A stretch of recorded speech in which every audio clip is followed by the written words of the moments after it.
Hello every one, എൻ്റെ പേര് മുഹമ്മദ് ഇക്ബാൽ. ഞാൻ സൈലത്തിലെ മാത്തമാറ്റിക്സിൻ്റെ ഹെഡ് ഓഫ് ഡിപ്പാർട്ട്മെൻ്റ് ആണ്.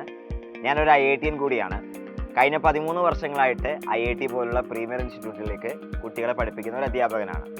അപ്പോൾ ഞാൻ 2024ലും 2025ലും JEE അഡ്വാൻസ് എക്സാം ക്രാക്ക് ചെയ്ത് IITകളിലേക്ക് എത്തണം എന്ന് ആഗ്രഹിക്കുന്ന കുട്ടികളെടുത്തും അവരെ പാരൻസിനടുത്താണ് എനിക്ക് സംസാരിക്കാനുള്ളത്. നമുക്കറിയാം, JEE മെയിനിൽ നിന്ന് വ്യത്യസ്തമായി JEE അഡ്വാൻസ് എന്ന് പറഞ്ഞാൽ കംപ്ലീറ്റ്ലി ഡിഫറെൻ്റ് ആയിട്ടുള്ളൊരു പരീക്ഷയാണ്. അത് ഇന്ത്യയിൽ തന്നെ ഏറ്റവും പ്രസ്റ്റീജിയസ് ആയിട്ടുള്ള ഒരു പരീക്ഷയാണ്. കാരണം ഏറ്റവും പോപ്പുലർ ആയിട്ടുള്ള 23 IITകളിലേക്ക് അഡ്മിഷൻ നേടിയെടുക്കാൻ നമ്മൾ എഴുതേണ്ട പരീക്ഷയാണ് JEE അഡ്വാൻസ് എന്ന് പറയുന്നത്. JEE മെയിൻ പാസ്സാവുന്ന ടോപ്പ് 2.5 ലക്ഷം ആളുകളിൽ നിന്ന് ഏകദേശം 23 IITകളിലായിട്ട് 17,000-ഓളം സീറ്റുകളാണ് JEE അഡ്വാൻസ് വഴി ഫില്ല് ചെയ്യുന്നത്. അപ്പോൾ ഇതിൻ്റെ പരീക്ഷൻ്റെ പാറ്റേൺ എന്ന് പറയുന്നത് JEE മെയിനിൽ നിന്ന് കംപ്ലീറ്റ്ലി ഡിഫറെൻ്റ് ആണ്.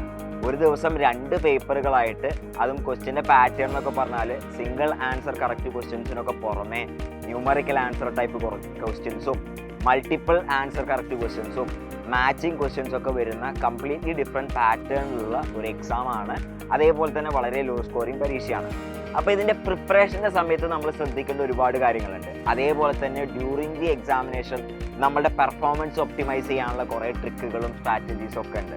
അപ്പോൾ ഇതെല്ലാം പറഞ്ഞു തരാൻ വേണ്ടിയിട്ട് നമ്മൾ സൈലത്തിലെ JEE അഡ്വാൻസ് ടീം. അപ്പോൾ ആ ടീമിലുള്ള ആരൊക്കെയെന്ന് വെച്ചാൽ നമ്മുടെ ഗീതാ പ്രസാദ് സാറും റിജു ശങ്കർ സാറും. ഇവർ രണ്ടുപേരും കഴിഞ്ഞ 30 വർഷങ്ങളായിട്ട് നിരവധി കുട്ടികളെ IIT പോലുള്ള പ്രീമിയർ സ്ഥാപനങ്ങളിലേക്ക് എത്തിച്ച അധ്യാപകരാണ്. ഇവർക്കൊപ്പം ഞാനും ഉണ്ടാവും. ഞങ്ങളെല്ലാവരും ഒരു വെബിനാറിലേക്ക് നിങ്ങളെ ഇൻവൈറ്റ് ചെയ്യണം. വെബിനാർ നടക്കാൻ പോകുന്നത് മെയ് 8-ാം തീയതി ബുധനാഴ്ച 7 മണിക്കാണ്. അപ്പോൾ ഇത് കംപ്ലീറ്റ്ലി ഫ്രീ വെബിനാറാണ്. ആദ്യം രജിസ്റ്റർ ചെയ്യുന്ന 300 ആളുകൾക്ക് മാത്രമേ നമുക്ക് ഇതിൽ ജോയിൻ ചെയ്യാൻ സാധിക്കുകയുള്ളൂ. അപ്പോൾ ഇതിൽ രജിസ്റ്റർ ചെയ്യാൻ വേണ്ടി ഉടൻ തന്നെ നിങ്ങൾ സ്ക്രീനിൽ കാണിച്ചിരിക്കുന്ന ഈ QR കോഡ് സ്കാൻ ചെയ്ത് ഉടൻ തന്നെ ഇത് രജിസ്റ്റർ ചെയ്യുക.